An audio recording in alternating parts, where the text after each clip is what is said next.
नमस्कार मंडळी, आपल्या यूट्यूब वाहिनीवर आपल्या सर्वांचे स्वागत आहे.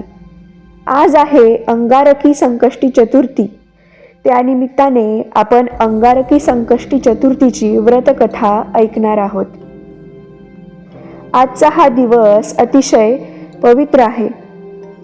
या दिवशी हे फक्त व्रत ऐकल्यानेच आपल्याला पुण्य किंवा फळ मिळते.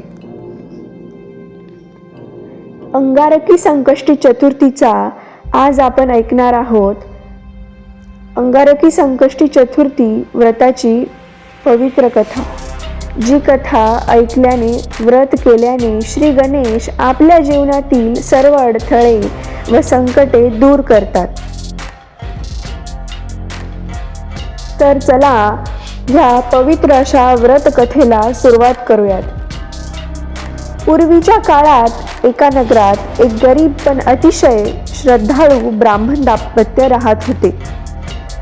त्याच्याकडे पैसा नव्हता, पण गणरायावर अढळ विश्वास होता. अनेक वर्षे उलटून गेली, तरीही त्याला अपत्य नव्हते. मनातून दुःख असले तरी त्यांनी देवाची भक्ती सोडली नाही. एके दिवशी एका ज्ञानी साधूंनी त्याला सांगितले, जर तुम्ही श्रद्धेने संकष्टी चतुर्थीचे व्रत केले तर गणपती बाप्पा नक्की कृपा करतील.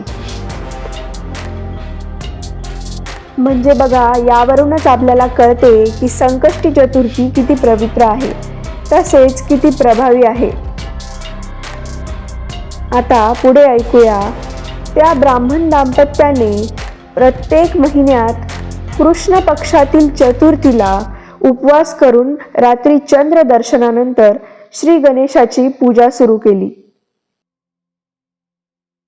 काही काळानंतर गणरायांच्या कृपेने त्यांना सुंदर बुद्धिमान पुत्र प्राप्त झाला. त्यांनी त्या मुलाचे नाव ठेवले धर्म. संकट आणि अंगारकी व्रत त्यामुळे धर्म मोठा झाला. परंतु एकदा अज्ञानामुळे त्याच्यावर मोठे संकट आले. कामात अपयश, मनःशांतीचा अभाव आणि आयुष्यात अडथळे वाढू लागले. तेव्हा त्याच्या आई वडिलांनी त्याला सांगितले, मुला, मंगळवारी येणारी संकष्टी चतुर्थी म्हणजेच अंगारकी संकष्टी चतुर्थी हे व्रत फार श्रेष्ठ आहे. अंगारकी संकष्टी चतुर्थीची महिमा. धर्माने मंगळवारी येणाऱ्या संकष्टीला कठोर उपवास केला. लाल फुले, दुर्वा, मोदक अर्पण करून गणपतीची मनोभावे पूजा केली. रात्री चंद्रदर्शन करून व्रत सोडले.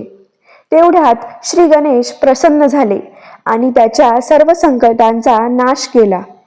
त्याला यश, सुख, आरोग्य आणि जीवनात स्थैर्य प्राप्त झाले. आता आपण कथेचा संदेश ऐकूया. भक्तांनो, हे अंगारकी संकष्टी चतुर्थी व्रत खूप फलदायी आहे.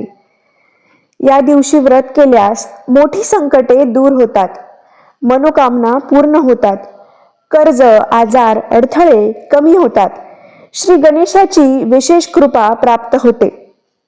ही पवित्र कथा जर तुम्हाला आवडली असेल तर लाईक, शेअर आणि सबस्क्राईब नक्की करा. गणपती बाप्पा मोरया, मंगलमूर्ती मोरया. श्री गणेशाय नमः. धन्यवाद.